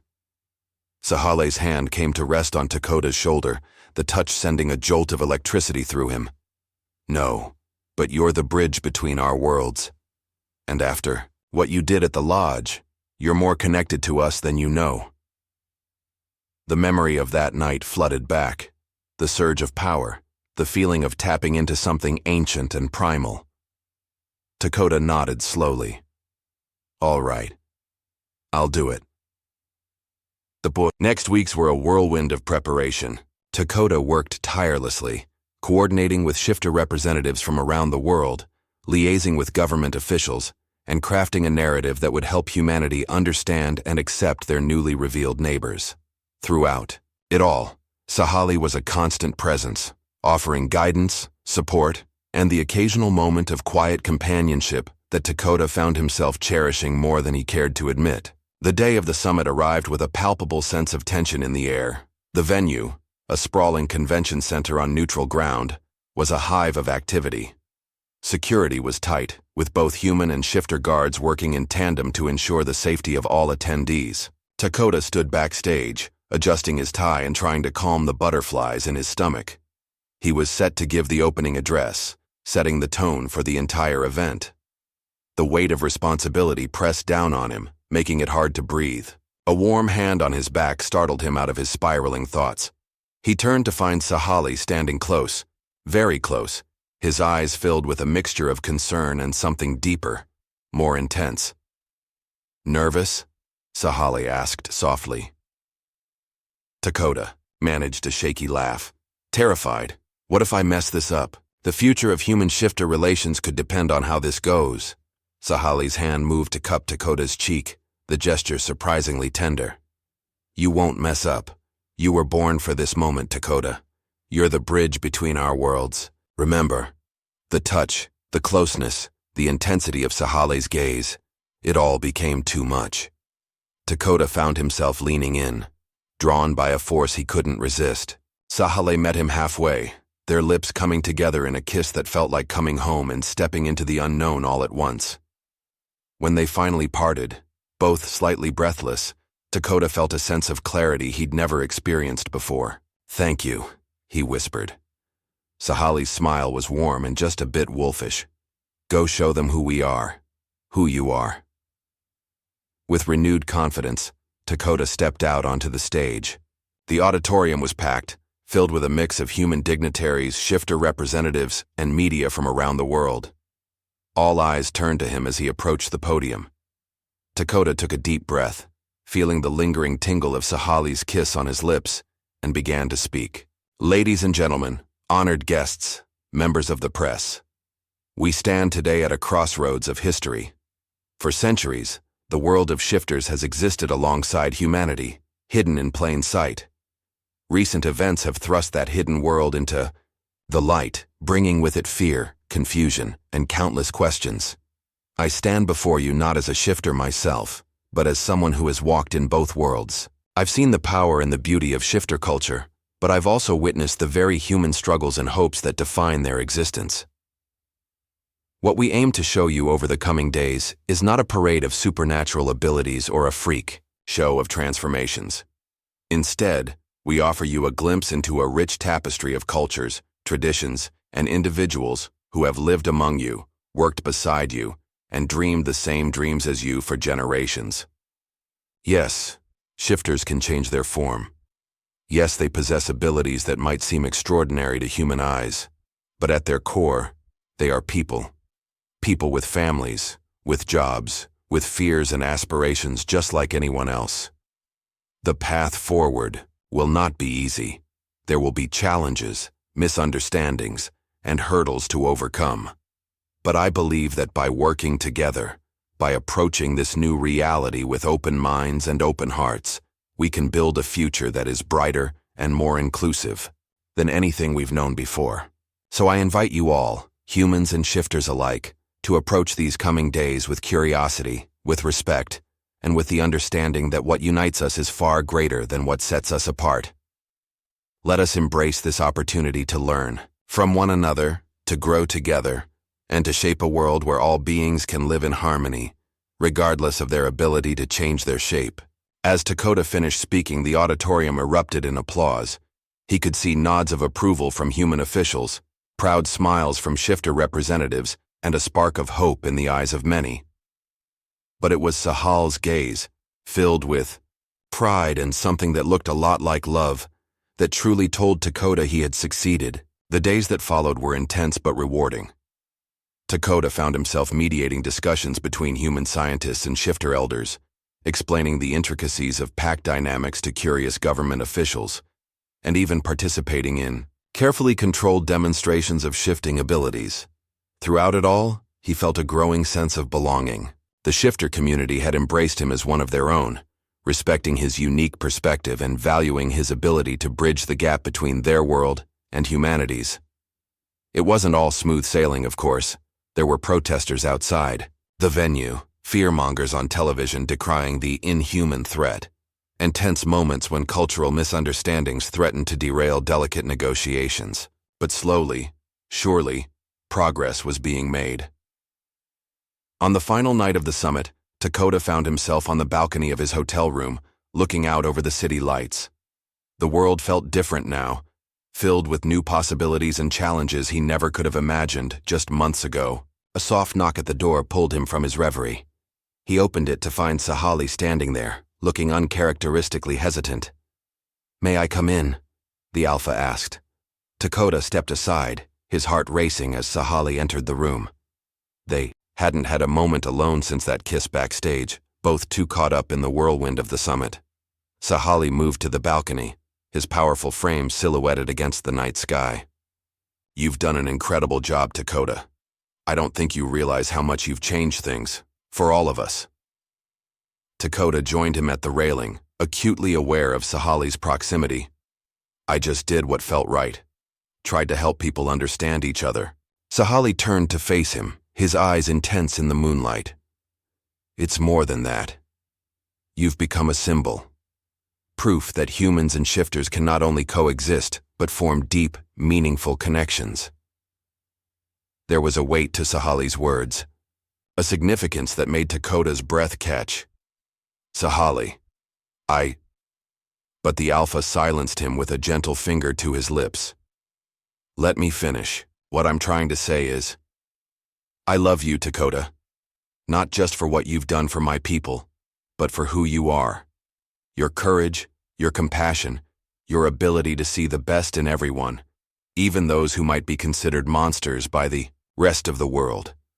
Dakota felt as if his heart might burst. He reached up, taking Sahali's face in his hands. "I love you too. I think I have since the moment we met, even if I didn't understand it then." Their lips met in a kiss that felt like coming home. As they embraced, Dakota felt that now familiar surge of energy, the connection to Sahali, to the pack, to the very essence of what it meant to be a shifter. But this time, something was different. He felt a tingling sensation spreading through his body, a warmth that seemed to radiate from his very core. Sahali must have sensed it too because he pulled back, his eyes wide with wonder. "Dakota," he breathed. "Your eyes." Dakota turned to look at his reflection in the balcony door. His eyes were glowing with a soft amber light, the same color as Sahali's wolf eyes. "What's happening to me?" Dakota asked, a mix of excitement and trepidation in his voice. Sahali's smile was radiant. "You're changing. Not fully shifting, not yet, but the potential is there. My blood, your connection to the pack, your acceptance of our world. It's awakening something in you." Dakota looked at his hands, half expecting to see fur sprouting. But they remained human, even as he felt a new strength coursing through his veins. "Is this normal?" Sahali laughed, the sound full of joy and wonder. "Nothing about you has ever been normal, Dakota. You're unique, a bridge between worlds in more ways than one." As they stood there, wrapped in each other's arms with the city spread out below them, Dakota felt a sense of rightness settle over him. The future was uncertain, filled with challenges they had yet to face, but he knew, with absolute certainty, that whatever came next, they would face it together. Human and shifter, man and wolf, two halves of a whole that was greater than the sum of its parts. A new chapter was beginning, for them, for the pack, and for the world. And Dakota couldn't wait to see what the next page would bring.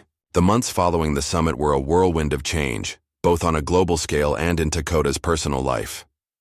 The world was adapting to the reality of shifters living openly among humans, with all the complexities and challenges that entailed. New laws were being drafted, educational programs implemented, and cultural exchanges organized. It was a time of great upheaval, but also of incredible possibility. For Dakota, the changes were even more profound. His body was undergoing a gradual transformation, guided by Sahali and the pack's most knowledgeable elders. He wasn't becoming a full shifter, at least not yet.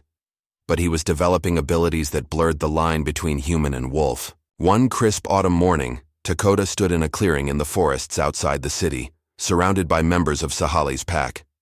The Alpha himself stood nearby, a look of pride and anticipation on his face. "Are you ready?" Sahali asked, his voice low and encouraging. Dakota nodded, trying to calm his racing heart. They had been working towards this moment for weeks, his first partial shift. He closed his eyes, focusing on the techniques he'd been taught. He reached for that core of energy within him, the spark that had been awakened by Sahala's blood and nurtured by his connection to the pack. At first, nothing happened. Dakota felt a moment of doubt, of fear that he would disappoint everyone watching. But then he felt Sahale's hand on his shoulder, a grounding presence that sent warmth spreading through him. "Don't force it," Sahale murmured. "Let it flow naturally. You're part of us now. Trust in that connection." Dakota took a deep breath, letting go of his expectations and simply opening himself to the energy around him. Suddenly he felt it, a ripple of change spreading through his body. His senses sharpened dramatically, the forest coming alive in a way he'd never experienced before.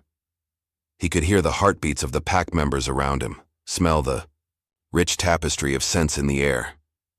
When he opened his eyes, the world seemed brighter, more vivid.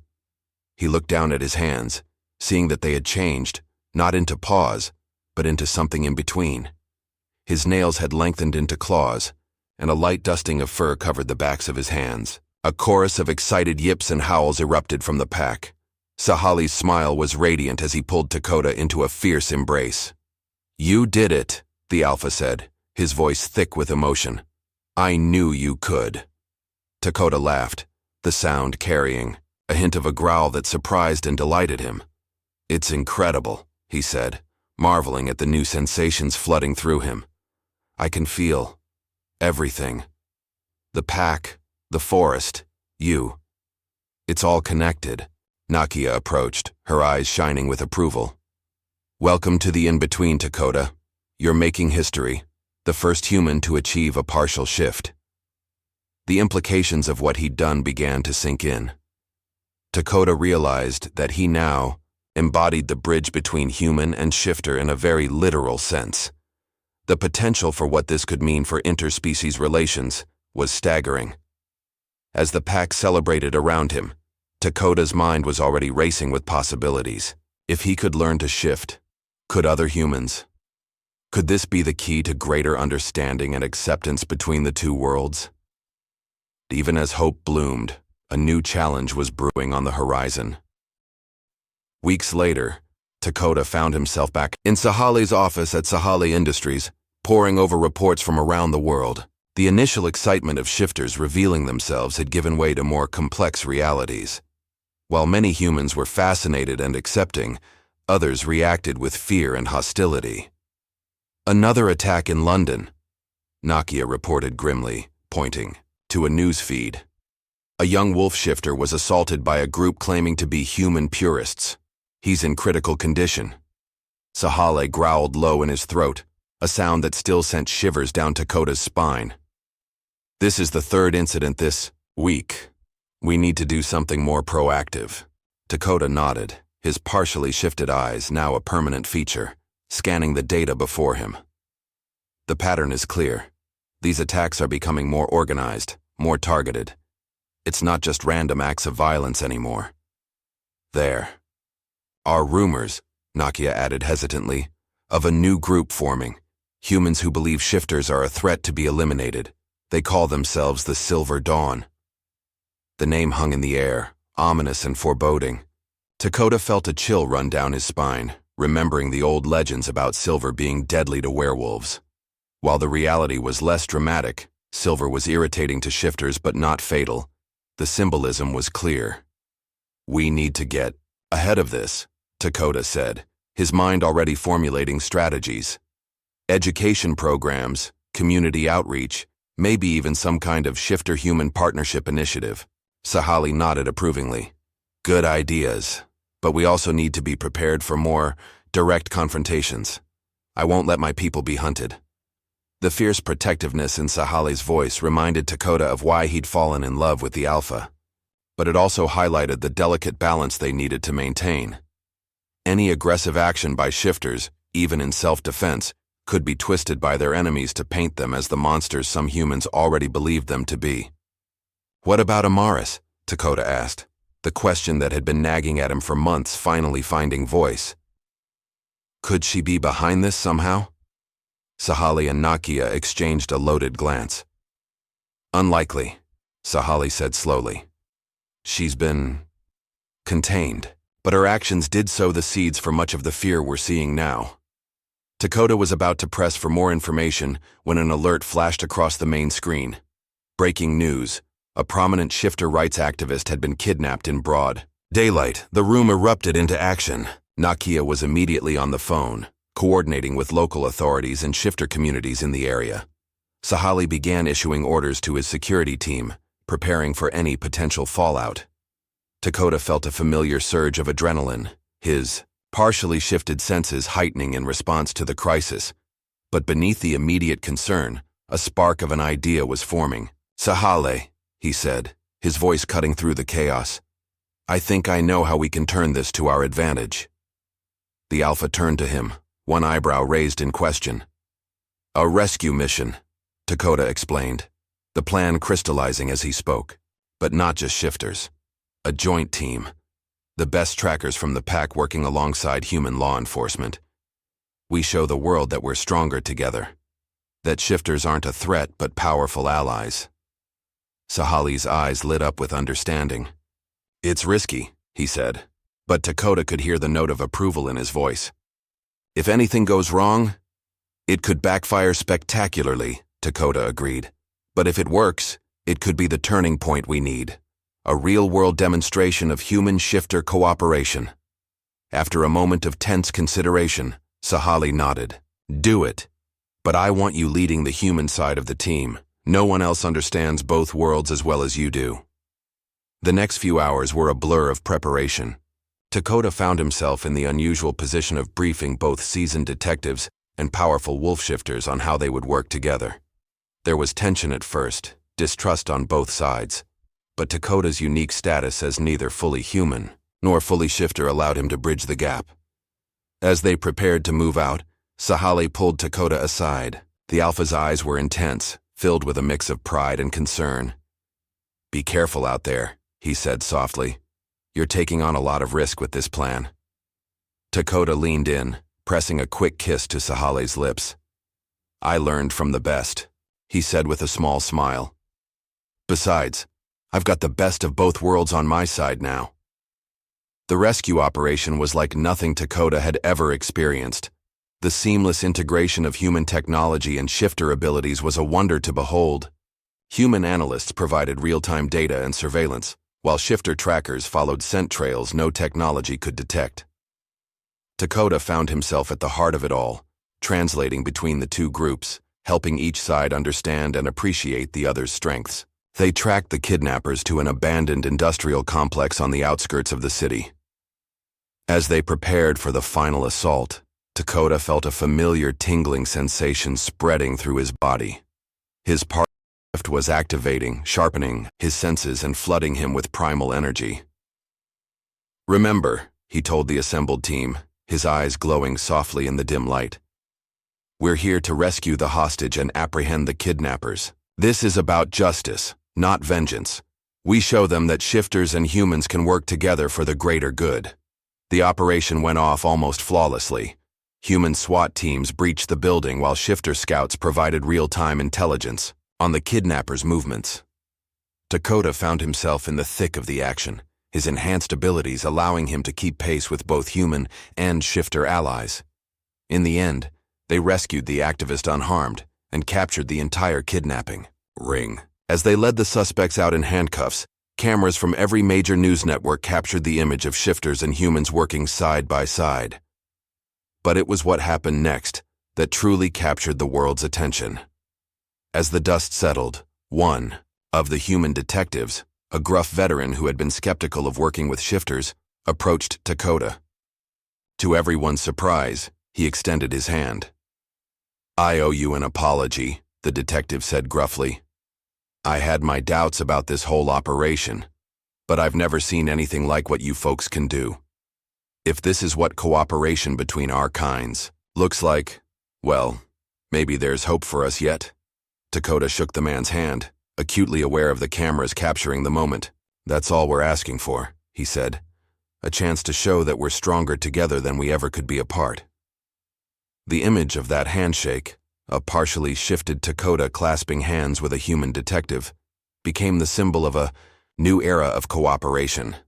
It was splashed across newspapers, shared millions of times on social media, and analyzed endlessly on news programs. In the days that followed, Dakota found himself thrust into the spotlight as never before. He was hailed as a hero by both humans and shifters, a living example of what could be achieved when the two worlds came together. But with greater visibility came greater danger. The same afternoon that Dakota gave a rousing speech to the United Nations about the potential for human-shifter alliances, Sahale received a chilling message. Dakota returned to Sahale Industries to find the Alpha pacing in his office, his face a mask of barely contained fury. "What's wrong?" Dakota asked, immediately on alert. Sahale handed him a tablet. On the screen was an image that made Dakota's blood run cold. It showed Dakota himself, caught in mid-transformation during the rescue operation. Superimposed over the image were the words, "Abomination. Neither human nor beast. The Silver Dawn is coming. They're targeting you specifically now." Sahale growled, his eyes flashing with protective rage. "You've become too powerful a symbol of unity for them to ignore." Dakota felt a mix of fear and determination settle over him. He had known the risks when he stepped into this role, but facing the reality of being a target was sobering. "We can't back down now," he said, meeting Sahale's gaze steadily. "We're making real progress. If we show fear, if we retreat, we'll lose everything we've worked for." Sahale's expression softened, and he pulled Dakota into a fierce embrace. "I know," he said softly, "but the thought of losing you, I can't bear it." Dakota returned the embrace, drawing strength from Sahale's solid presence. "You won't lose me," he promised. "We're in this together, remember? Human and shifter, man and wolf." As they stood there, holding each other in the fading light of day, Dakota knew that the real battle was just beginning. The Silver Dawn, the lingering threat of Amaris, the challenges of integrating shifter and human societies, it was all coming to a head. But looking into Sahale's eyes, feeling the bond that connected him to the pack and to this new, incredible world he'd become part of, Dakota felt ready to face whatever came next. The evolution of their world was underway, and he was at the heart of it all. Whatever trials lay ahead, he would meet them head-on, not just for himself, but for the future they were fighting to create. A future where humans and shifters could stand together, united against any threat. A future worth risking everything for. The threat from the Silver Dawn loomed large in the months that followed. What had started as isolated incidents of violence against shifters had grown into a coordinated campaign of terror. Attacks on shifter communities increased, propaganda flooded social media, and human politicians sympathetic to the shifter cause found themselves targeted by smear campaigns. Dakota and Sahale found themselves at the center of a storm, fighting battles on multiple fronts. By day, they worked tirelessly to maintain the fragile alliance between human governments and shifter leadership. By night, they coordinated with a network of both human and shifter allies to protect vulnerable communities and track down Silver Dawn operatives. It was during one such late-night strategy session that a breakthrough finally came. Nakia burst into Sahale's office, her eyes wild with excitement. "We've got a lead," she announced, tossing a file onto the desk. "One of our human allies in law enforcement managed to flip a low-level Silver Dawn member. He's given us the location of their main base of operations." Dakota leaned forward, his partially shifted eyes scanning the documents quickly. "This is big," he murmured. "If this information is accurate, we could potentially take out their entire leadership in one strike." Sahale's expression was grim but determined. "It's risky. This could easily be a trap."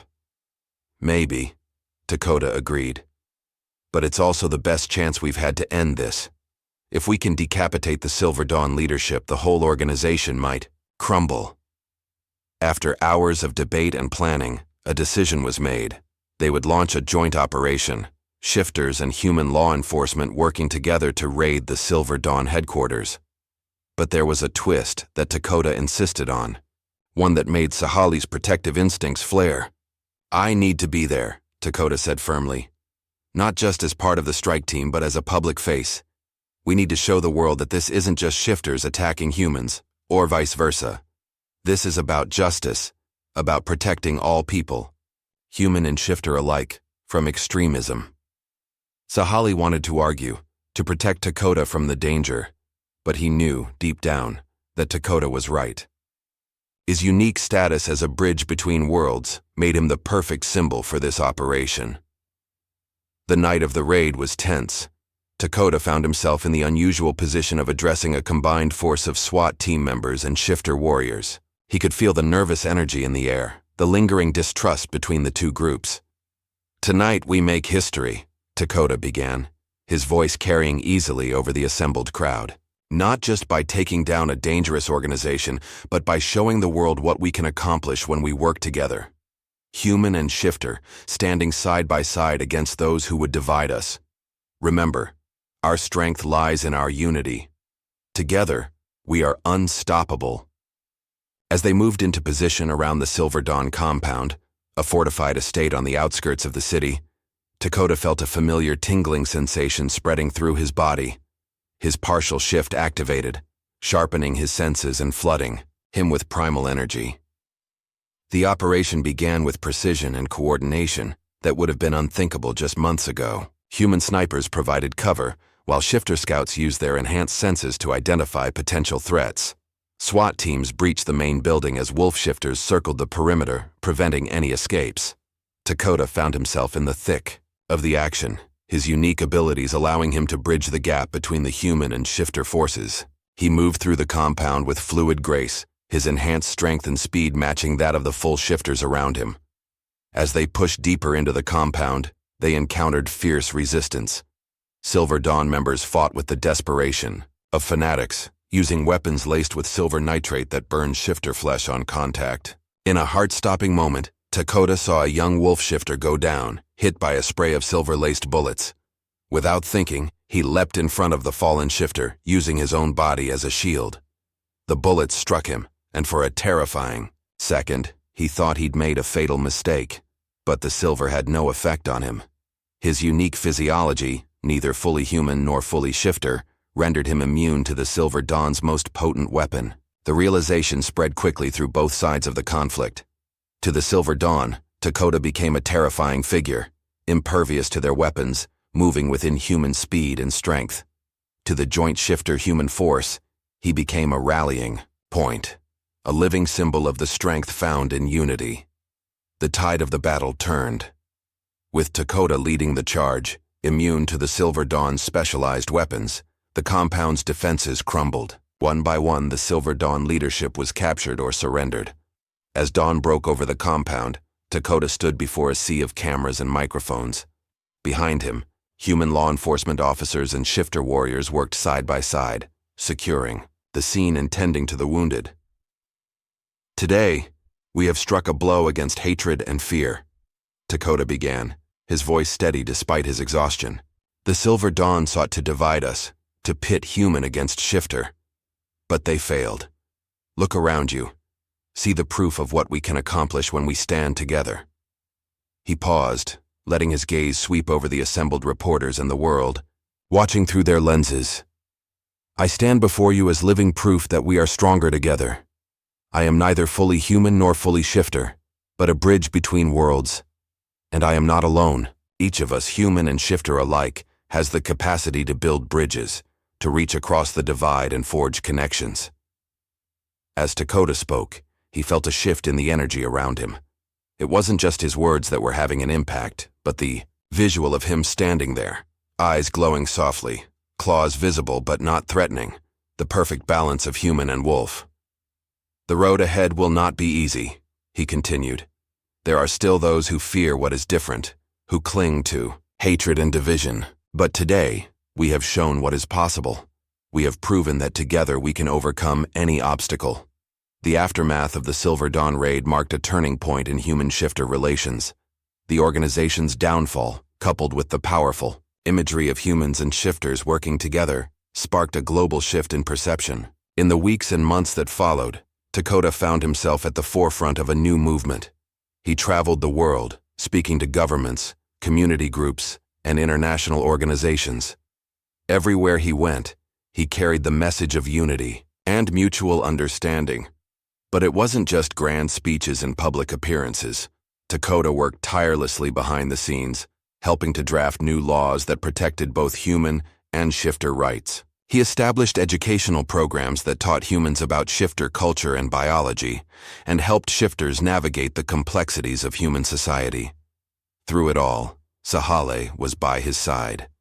The Alpha's unwavering support and love gave Dakota the strength to face each new challenge. Together, they became a powerful symbol of what the future could hold. A future where love knew no boundaries of species or form. 1 year to the day after the Silver Dawn raid, Dakota stood on the balcony of Sahale Industries, looking out over the city. So much had changed, yet the core of who he was, who they were together, remained the same. Sahale joined him, wrapping strong arms around Dakota's waist. "Penny for your thoughts?" the Alpha murmured, echoing words from what felt like a lifetime ago. Dakota leaned back into the embrace, a smile playing on his lips. "Just thinking about how far we've come. A year ago, I never could have imagined this." Sahale nuzzled Dakota's neck, a gesture both affectionate and distinctly lupine. "Having second thoughts?" he teased gently. Dakota turned in Sahale's arms, meeting his gaze. "Never," he said firmly. "This is where I belong, with you, with the pack, bridging our worlds." As if on cue, a commotion from inside drew their attention. They turned to see Nakia entering, a broad smile on her face and a tablet in her hand. "It's official," she announced triumphantly. "The International Shifter Rights Accord has been ratified. Every major world government has signed on." The news washed over them like a wave of pure joy. Years of work, countless negotiations, and tireless advocacy had led to this moment. The accord would enshrine protections for shifters in international law, while also establishing guidelines for integration and cooperation between human and shifter communities. As the implications sank in, Dakota felt a swell of emotion threaten to overwhelm him. He looked at Sahale, seeing his own mix of disbelief and elation mirrored in the Alpha's eyes. "We did it," Dakota whispered, his voice thick with unshed tears.